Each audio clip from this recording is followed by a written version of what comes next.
सास बहू की रुला देने वाली कहानी। बहू कहाँ मर गई? अंदर से आवाज आती है, जिंदा हूँ माँ जी। तो फिर मेरी चाय क्यों अभी तक नहीं आई? कब से पूजा करके बैठी हूँ। बहू, ला रही हूँ माँ जी। बहू, चाय के साथ भजिया भी ले आई।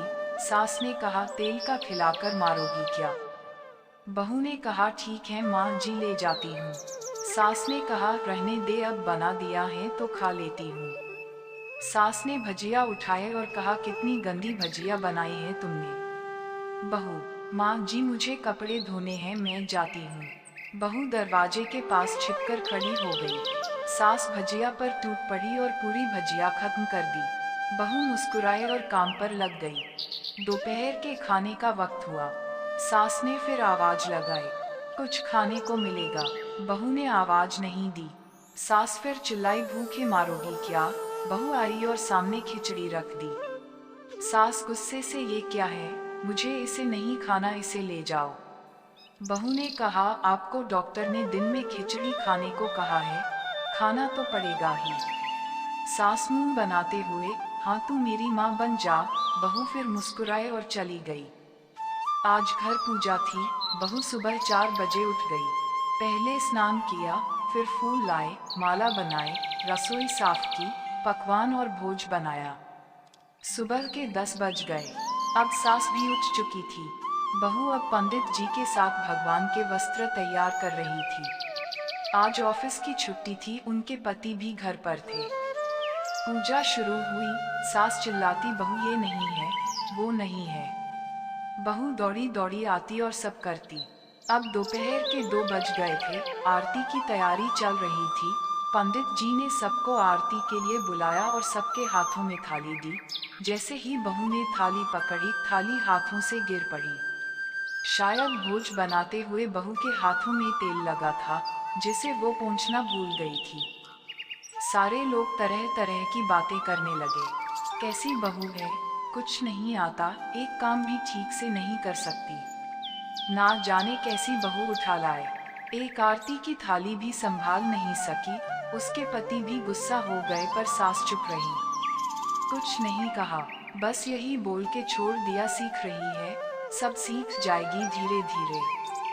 अब सबको खाना परोसा जाने लगा। बहू दौड़ दौड़ के खाना देती, फिर पानी लाती। करीब 70-80 लोग हो गए थे। इधर 2 नौकर और बहू अकेली, फिर भी वहाँ सारा काम बहुत ही अच्छे तरीके से करती। अब उसकी सास और कुछ आस पड़ोस के लोग खाने पर बैठे। बहू ने खाना परोसना शुरू किया। सबको खाना दे दिया गया। जैसे ही पहला निवाला सास ने खाया, तुमने नमक ठीक नहीं डाला क्या? एक काम ठीक से नहीं करती, पता नहीं मेरे बाद कैसे ये घर संभालेगी। आस पड़ोस वालों को तो जानते ही हो ना साहब, वो बस बहाना ढूंढते हैं नुक्स निकालने का। फिर वो सब शुरू हो गए, ऐसा खाना है, ऐसी बहू है, ये वो वगैरह वगैरह। रात में जगराता का कार्यक्रम रखा गया था। बहू ने भी 1-2 गीत गाने के लिए स्टेज पर चढ़ी। सास जोर से चिल्लाई, मेरी नाक मत कटा देना, गाना नहीं आता तो मत गा, वापस आ जा। बहू मुस्कुराए और गाने लगी। सबने उसके गाने की तारीफ की, पर सास मुंह फुलाते हुए बोली, इससे अच्छा तो मैं गाती थी जवानी में, तुझे तो कुछ भी नहीं आता। बहू मुस्कुराए और चली गई। अब रात का खाना खिलाया जा रहा था। उसके पति के ऑफिस के दोस्त साइड में ही ड्रिंक करने लगे। उसका पति चिल्लाता, थोड़ा बर्फ लाओ, तो सास चिल्लाती, यहाँ दाल नहीं है। फिर चिल्लाता, कोल्ड ड्रिंक नहीं है, पापड़ ले आओ। इधर उधर आखिरी में उसके पति की शराब गिर पड़ी उसके एक दोस्त पर और बोलत टूट गई। पति गुस्से में 2 झापड़ अपनी पत्नी को लगाते हुए कहता है, जाहिल कहीं की, देखकर नहीं कर सकती, तुझे इतना भी काम नहीं आता। सारे लोग देखने लगे। उसकी पत्नी रोते हुए कमरे की तरफ दौड़ी। फिर उसके दोस्तों ने कहा, क्या यार, पूरा मूड खराब कर दिया, यहाँ नहीं बुलाया होता, हम कहीं और पार्टी कर लेते। कैसी अनपढ़ गंवार बीवी ला रखी है तूने, उसे तो मेहमानों की इज्जत और काम करना तक नहीं आता, तुमने तो हमारी बेइज्जती कर दी। अब आस पड़ोस की औरतों को और बहाना मिल गया था। वो कहने लगी, देखो क्या कर दिया तुम्हारी बहू ने, कोई काम की नहीं है, मैं तो कहती हूँ अपने बेटे की दूसरी शादी करा दो, छुटकारा पाओ इस गंवार से। सास उठी और अपने बेटे के पास जाकर उसे थप्पड़ मारा और कहा, अरे नालायक, तुमने मेरी बहू को मारा, तेरी हिम्मत कैसे हुई? तेरी टांग तोड़ दूंगी। उसके बेटे के दोस्त कुछ कहने ही वाले थे कि उसकी माँ ने घूरते हुए कहा, चुप, बिल्कुल चुप। यहाँ दारू पीने आए हो, जबकि पता है आज पूजा है और तुम्हें पार्टी करनी है। कैसे संस्कार दिए हैं तुम्हारे माता पिता ने? और किसने मेरी बहू को जाहिल बोला? जरा इधर आओ, चप्पल से मारूंगी अगर मेरी बहू को किसी ने एक शब्द भी कहा तो। अरे पापी, तूने उस लड़की को बस इसलिए मारा कि तेरी शराब टूट गई। पापी, वो बच्ची सुबह 4 बजे से उठी है, घर का सारा काम कर रही है, ना सुबह से नाश्ता किया, ना दिन का खाना खाया, फिर भी हंसते हुए सबकी बातें सुनते हुए, ताने सुनते हुए घर के काम में लगी रही। तेरे यार दोस्तों को वो अच्छी नहीं लगी। जूते से मारूंगी तेरे दोस्तों को जो कभी उन्होंने ऐसा कहा। उसके यार दोस्त चुपके से खिसक लिए। अब सास बहू के कमरे में गई और बहू का हाथ पकड़कर बाहर लाई। सबके सामने कहने लगी, किसने कहा था अपनी बहू को घर से निकाल के दूसरी बहू ले आना? जरा सामने आओ। कोई सामने नहीं आया। फिर सास ने कहा, तुम जानते भी क्या हो इस लड़की के बारे में? ये मेरी माँ भी है, बेटी भी। माँ इसलिए कि मुझे गलत काम करने पर डांटती हैं, और बेटी इसलिए कभी कभी मेरी दिल की भावनाएं समझ जाती हैं।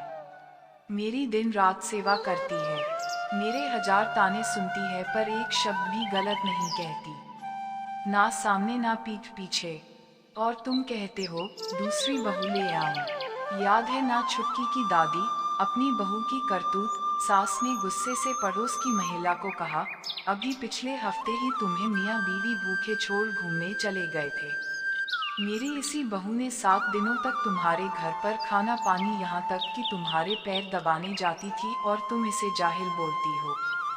जाहिल तो तुम सब हो जो कोयले और हीरे में फर्क नहीं जानते।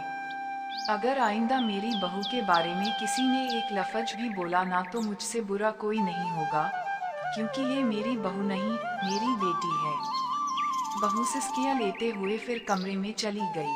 सास ने एक प्लेट उठाए और भोजन परोसा, बहू के कमरे में खुद ले गई। सास को भोजन लाते देखा तो बहू ने कहा, अरे माँ जी, आप क्या कर रही हो? मैं खुद ले लेती। सास ने प्यार से ताना मारते हुए कहा, डर मत, इसमें जहर नहीं है, मार नहीं डालूंगी तुझे। तुझे नई सास चाहिए होगी, पर मुझे अभी भी तू ही मेरे घर की बहू चाहिए। बहू ने अपनी सास को रोते हुए गले से लगा लिया, और सास भी रो दी और कहा, चल खाना खा ले। फिर मजाक करते हुए कहा, फिर मेरे पैर दबाने चले आना, और ये ख्याल मन में मत लाना कि सास पैर बोलती है। किसी दिन मैं इसका गला दबा दूंगी, क्योंकि कभी मैं भी यही सोचती थी। दोनों खूब हंसने लगती हैं। कुछ रिश्ते बहुत मीठे होते हैं, बस बातें कड़वी होती है। आप लोगों को ये कहानी कैसी लगी कमेंट करके जरूर बताएगा।